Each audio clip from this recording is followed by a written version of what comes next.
Sir, nga former Congressman Harry Roque still apparently indisposed. Nag-message kami sa kanya kanina asking for him to join us in this show. Nag-regrets po. So at least sumasagot siya. And he also said na he will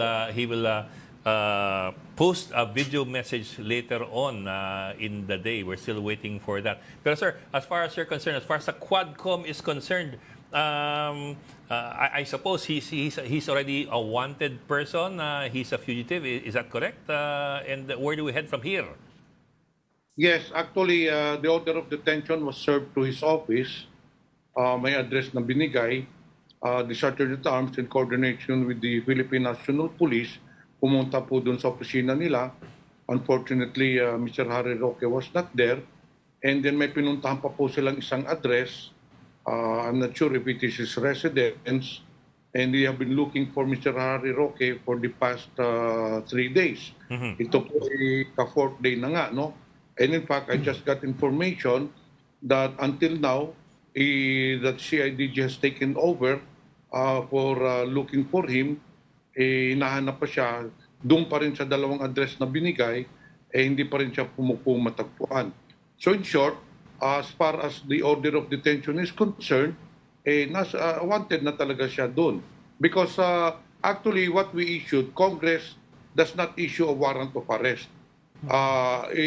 When a person is cited for contempt, there is a corresponding motion to detain the said person in contempt at the premises of Congress.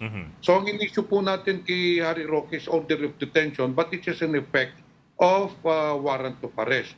So, yun po ang na-issue natin sa kanya. So, pinaghahanap na po siya ngayon. So, that is why I said earlier, this morning, kung hindi pa rin po natin mahanap si Harry Roque, then probably on Thursday, which we will have a 6th hearing, we will move for to request the Bureau of Immigration to issue a whole departure order for Harry Roque. Yes. Congressman, this is a legislative process, ano? Kasi na-contact din namin si Mr. Harry Roque today, sumagot sa amin, sabi niya, he is going to the Supreme Court para daw for a judicial relief.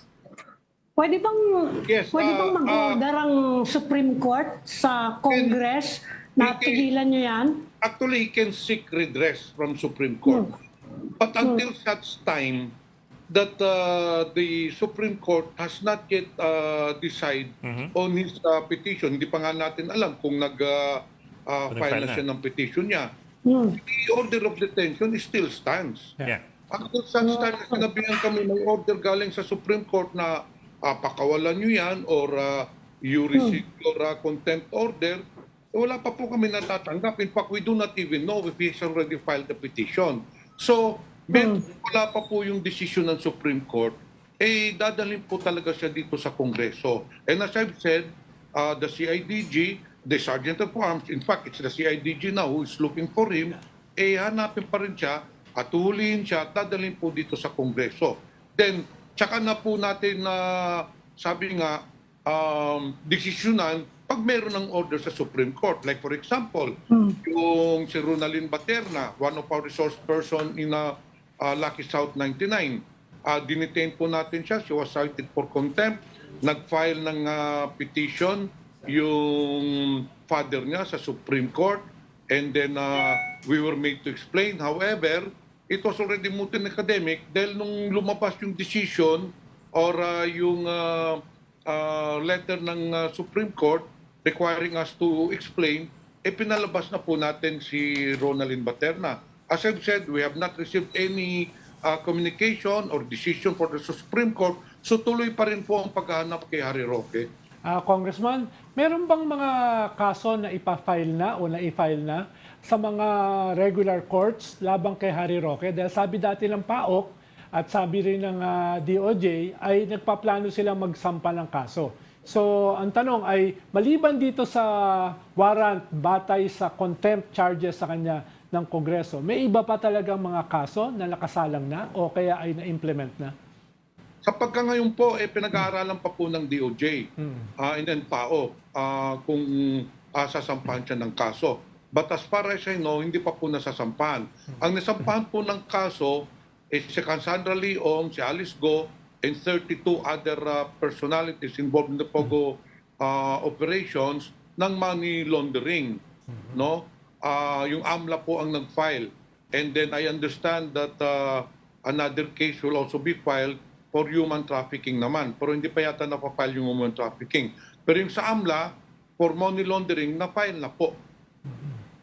Pero sir, I was also wondering, the committee has also invited the former President Duterte to attend the hearings several times already, and he has never attended the hearings.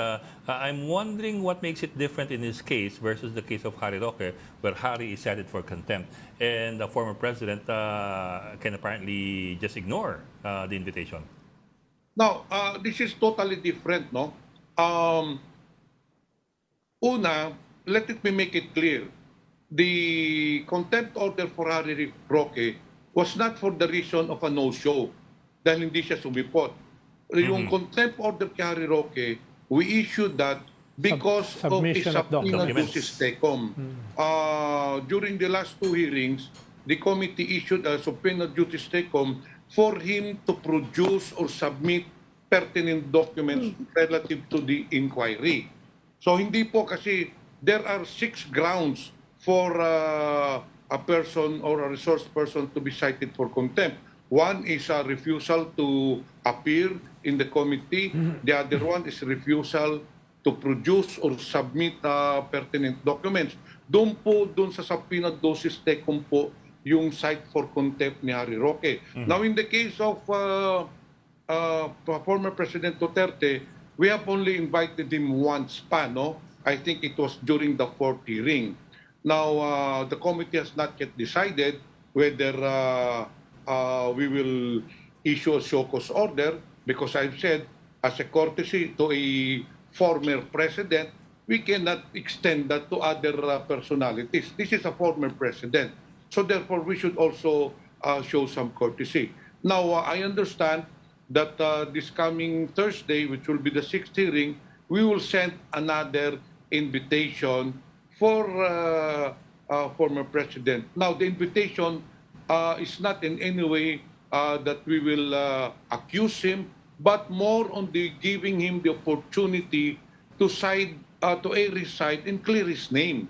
Kasi hindi po ba, nadinig naman po ninyo sa Quadcom, one of our resource persons, si Colonel Jerry Padilla, nagsabi dun sa sinumpaan salaysay niya, sinabi niya, nung pagkatapos na pinatay yung tatlong Chinese drug lords, Congratulations po. tumawag sa kanya si former president at sinabihan siya, congratulations, job well done, grabe ginawa niyong dinuguan.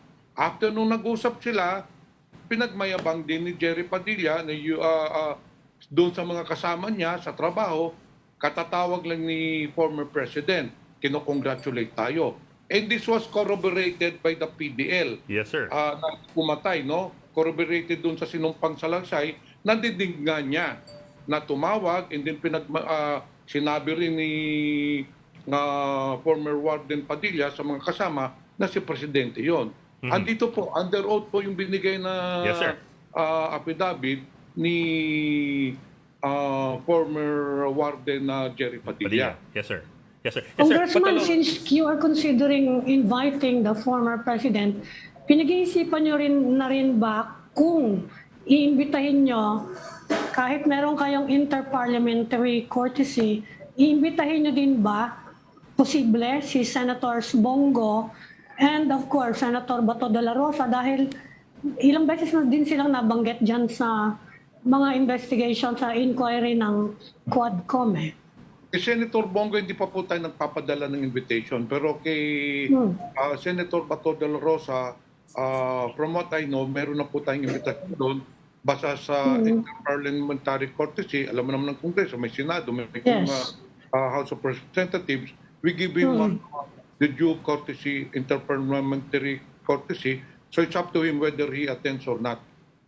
Pero sir, yung sinight nga ninyong kaso doon sa testimony ni Warden Padilla, now isn't it all the more important and instrumental for you to get a sworn statement from the former president on whether or not siya nga yung kausap ni Warden Padilla doon sa telepono? And with that in mind, would you ever consider, requiring the former president to ever appear in your committee? I mean, I understand you're saying that there's courtesy involved because he's a former president, but will that courtesy be all-encompassing, as in you will never require him to attend, just an invitation if he would allow, if he would agree?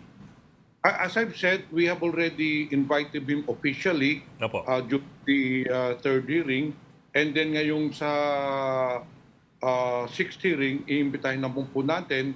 Pag hindi pa po sumupot si former President Duterte, we might have next week a hearing in Davao na lang para malapit na talaga quad hearing. Dadalhin na lang talaga namin ng hearing doon for him to appear in this said hearing. So the mountain has to go to Muhammad.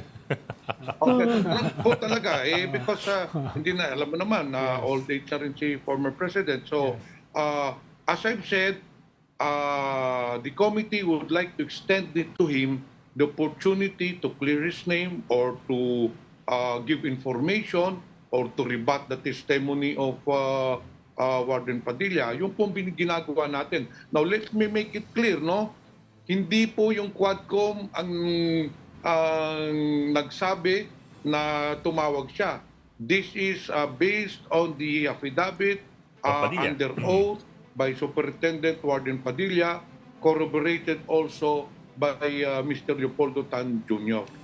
Kung hanggang saan yung possibilities na binubuksan nitong congressional hearings? Dahil alam naman natin, nagbago yung role ng mga Senate at congressional hearings in aid of legislation. Marami silang binuksan ng mga pintuan papunta sa mga criminal litigation, no? Halimbawa, itong sa Senate, kay Alice Goo at saka kay Kibuloy, no? At ngayon, possibly kay Harry Roque.